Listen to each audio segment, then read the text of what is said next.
Avanzando hacia la madurez espiritual, un estudio bíblico que te ayudará a comprender y disfrutar tu verdadera identidad en Cristo Jesús.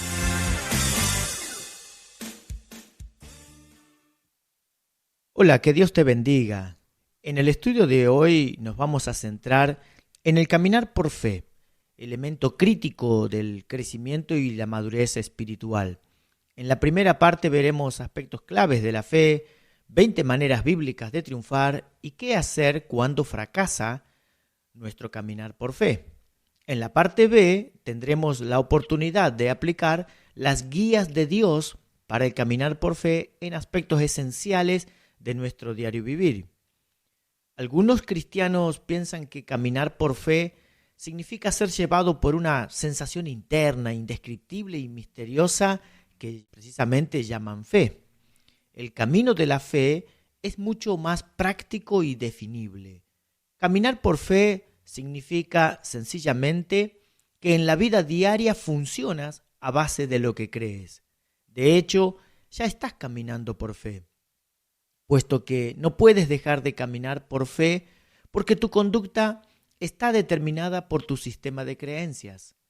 Si tu conducta se desvía en cierto aspecto, tienes que corregir lo que crees en ese aspecto, porque tu mala conducta resulta de tu mala creencia. Tu actual sistema de creencias está constituido por lo que te parezca ser la respuesta que completa a frases como ¿tendría más éxito si? ¿Sería más importante si tuviera aquello o esto? Suponiendo que tus necesidades fisiológicas más elementales están satisfechas, alimentos, vivienda, etc., te sentirías motivado por lo que crees que acarrea éxito, importancia, realización, satisfacción, felicidad, disfrute, seguridad y paz. Si lo que crees respecto a esos valores no está alineado con lo que dice Dios al respecto, tu caminar por fe se desviará en la misma manera que se desvió tu creencia. Tal como dijimos que el caminar por fe es un componente crítico del crecimiento y la madurez espiritual, analicemos 3 aspectos claves de la fe. Si hablamos de andar por fe, hay 2 pasajes de las Escrituras que debemos leer con atención. El primero es Hebreos 11:6. Porque sin fe es imposible agradar a Dios, y es necesario que el que se acerca a Dios crea que le hay y que es galardonador de los que le buscan.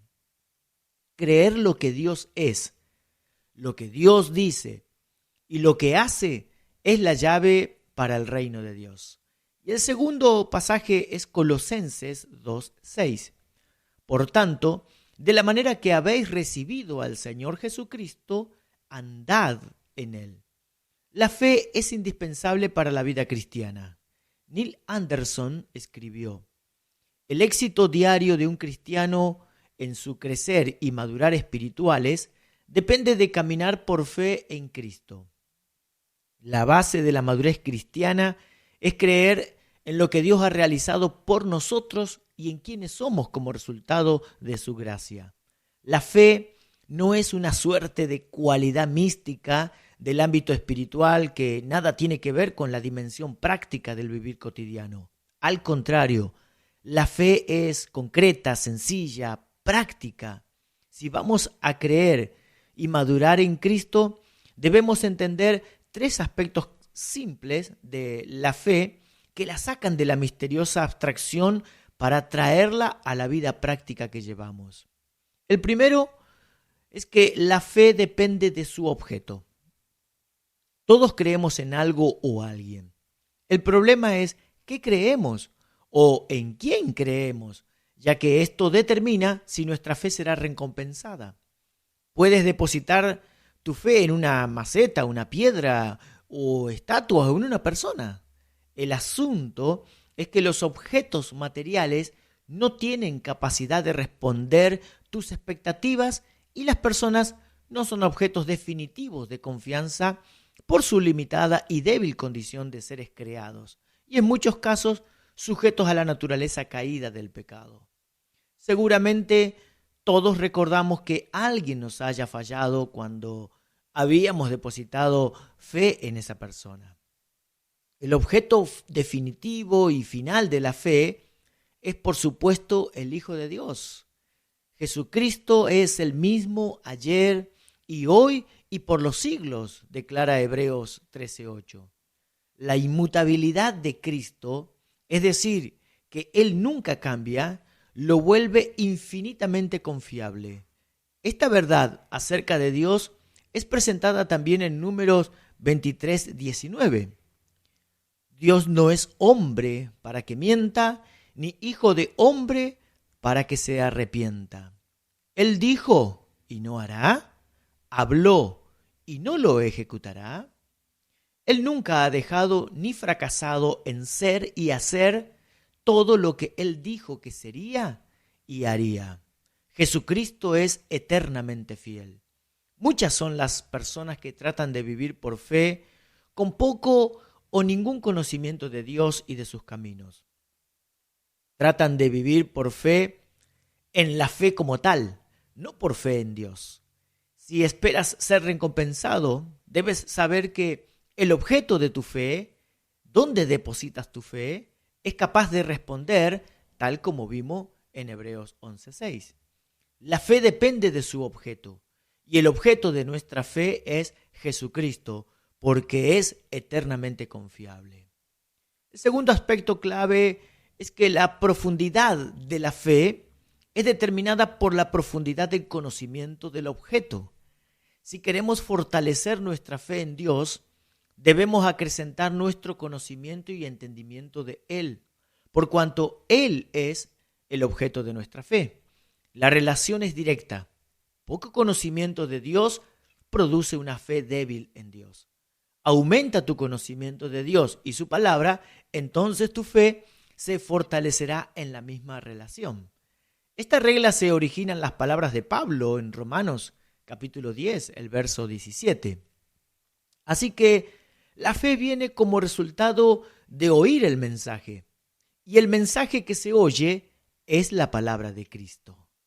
La gente lucha con su fe en Dios no porque el objeto de su fe sea insuficiente, sino porque las personas tienen expectativas irreales de Dios debido a la escasez o distorsión de su conocimiento de Él. Esperan que Él obre o responda a oraciones según su imaginación o criterio, y cuando no se cumple así, culpan a Dios por no responder.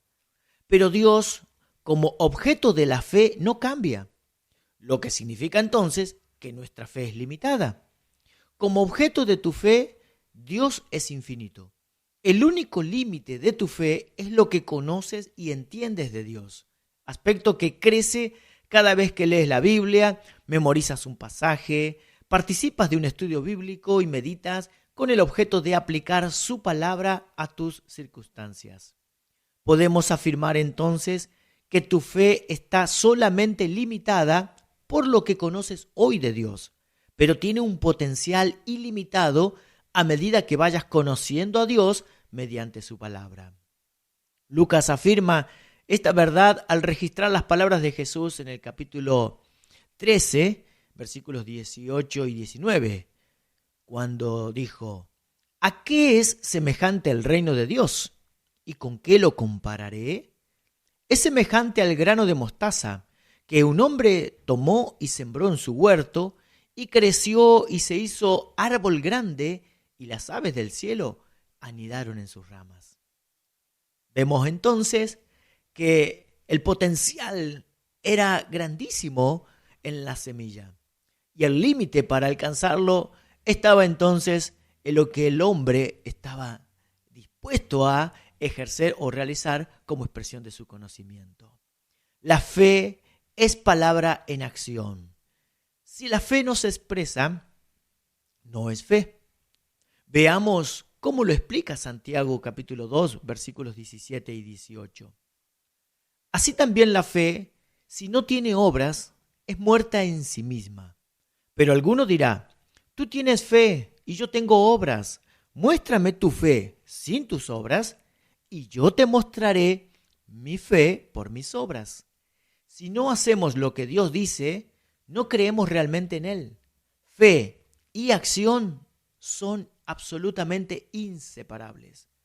Muchos cristianos intentan separar la fe de la acción al afirmar que tienen una gran fe en Dios porque han sido perdonados y porque esperan la venida del Señor. Pero sin acciones que evidencien gratitud y obediencia a Dios, es probable que se trate más de un caso de autoengaño que de fe. Todo cristiano es llamado a participar activamente en el cumplimiento de la gran comisión de ayudar a otros a ser y crecer como discípulos de Jesucristo. Y Jesús se acercó y les habló diciendo: Toda potestad me es dada en el cielo y en la tierra. Por tanto, id y haced discípulos a todas las naciones, bautizándolos en el nombre del Padre y del Hijo y del Espíritu Santo, enseñándoles que guarden todas las cosas que os he mandado, y he aquí, yo estoy con vosotros todos los días hasta el fin del mundo. Amén. Esto se encuentra en Mateo capítulo 28, los versículos 18 al 20. Nuestro propósito real es ser agentes de cambio en el mundo, tomando posición, viviendo por fe y realizando acciones a favor del reino de Dios. Puedes decir que crees en Dios y su palabra, pero si no participas activamente en su causa, no estás creyendo. La expresión de fe de un discípulo de Cristo es su participación en el desarrollo de discípulos. Pero la fe puede presentarse de una manera distorsionada. Existen por lo menos 3 variantes de una fe distorsionada. Una de ellas es la fe sin obras. La fe que depende solo de lo que uno cree, como propone la nueva era, donde puedes elegir lo que crees, es otra forma de encontrar la distorsión. La fe del movimiento de la conocida confesión positiva es otra también manera de encontrar distorsionada la fe. La idea de la confesión positiva se acerca mucho al pensamiento de la nueva era. Considera que podemos crear realidades con nuestras mentes. La nueva era quiere que creamos que somos dioses y que actuemos pensando que lo somos. Pero Dios quiere para sus hijos que crean en Él y vivan correctamente de acuerdo a su voluntad. Estas distorsiones surgen generalmente cuando la iglesia no vive saludablemente según sus capacidades en Cristo. Para vigorizar tu fe, debes evitar estas distorsiones y establecer claramente al Señor Jesucristo y su palabra como el objeto y perfeccionador de tu fe. La carta a los Hebreos enseña que para corregir cualquier distorsión de la fe, debemos centrarnos en Cristo. Hebreos 12:2.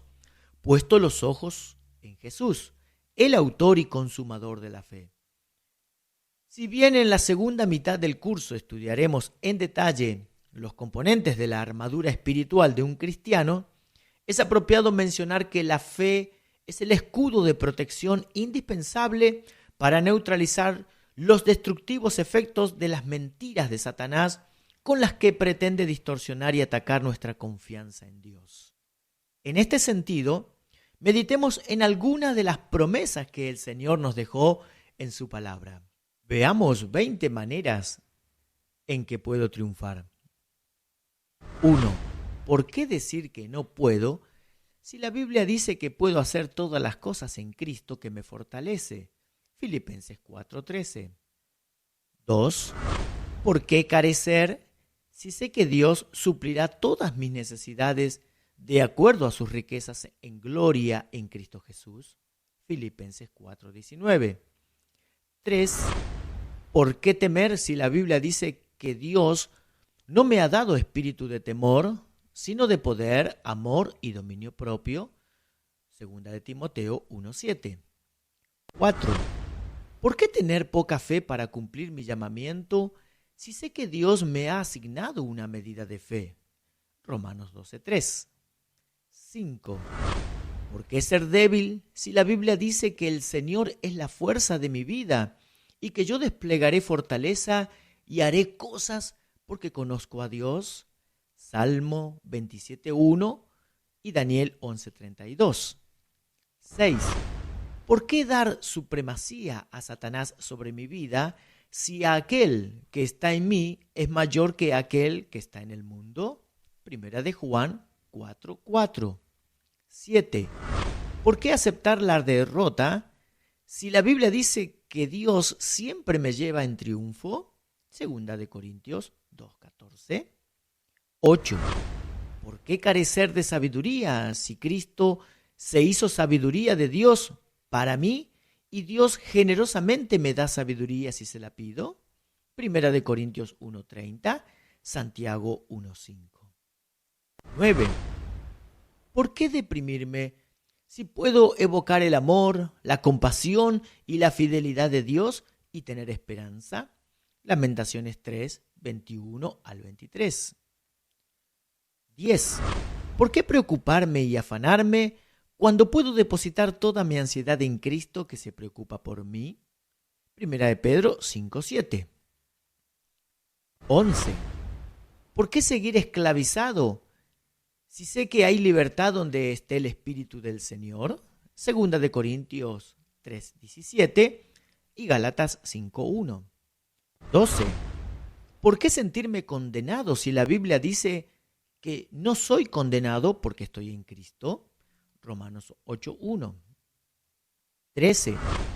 ¿Por qué sentirme solo si Jesús dijo que Él está conmigo siempre y que nunca me dejará ni me abandonará?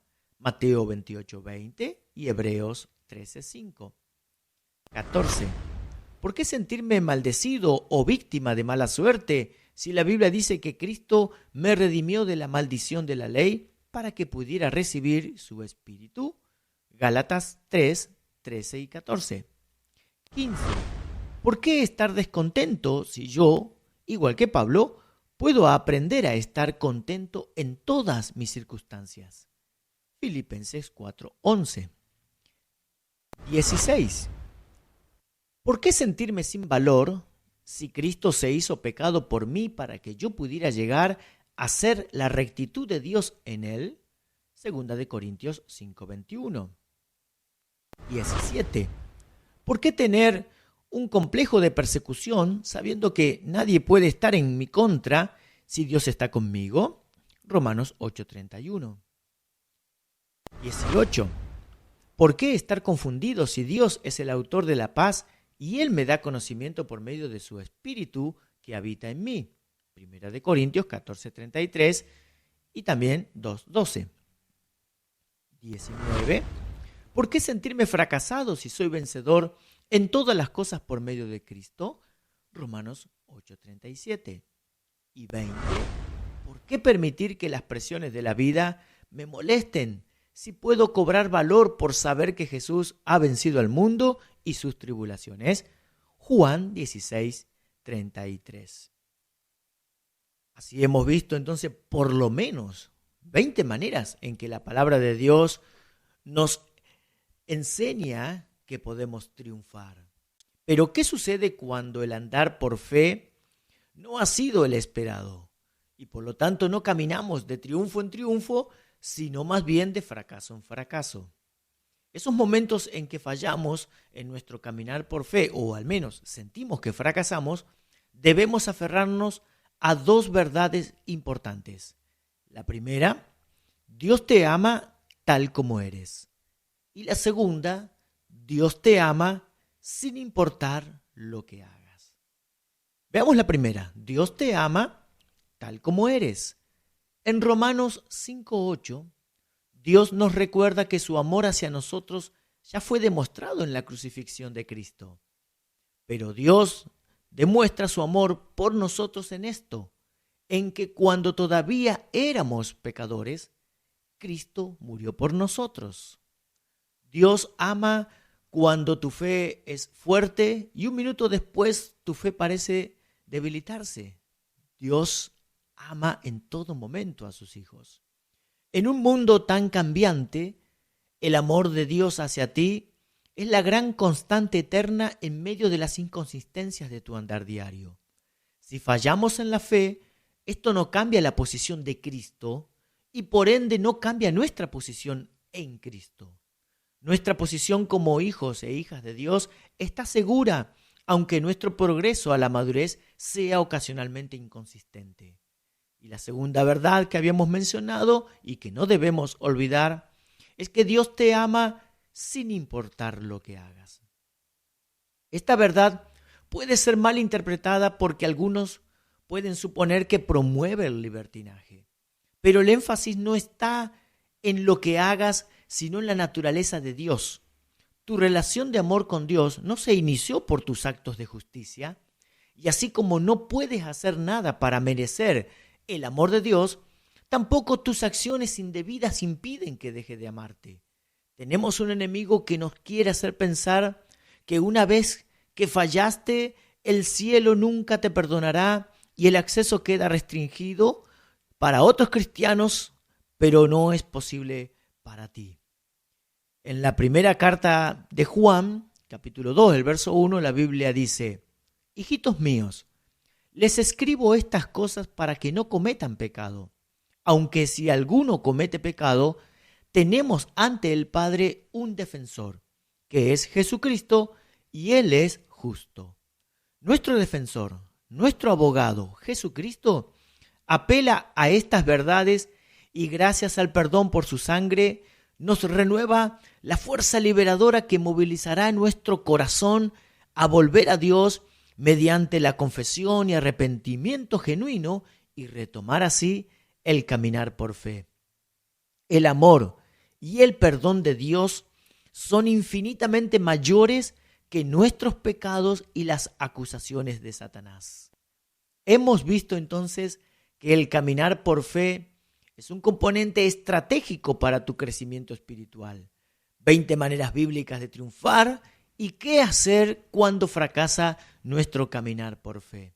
Por eso te aliento a repasar y meditar en lo estudiado hasta aquí para que puedas practicarlo, ya que, como dijimos, la fe es una palabra en acción. En el próximo estudio conocerás las guías de Dios para andar por fe en tu diario vivir. Que el Señor te bendiga y te guarde. Avanzando hacia la madurez espiritual, un estudio bíblico que te ayudará a comprender y disfrutar tu verdadera identidad en Cristo Jesús.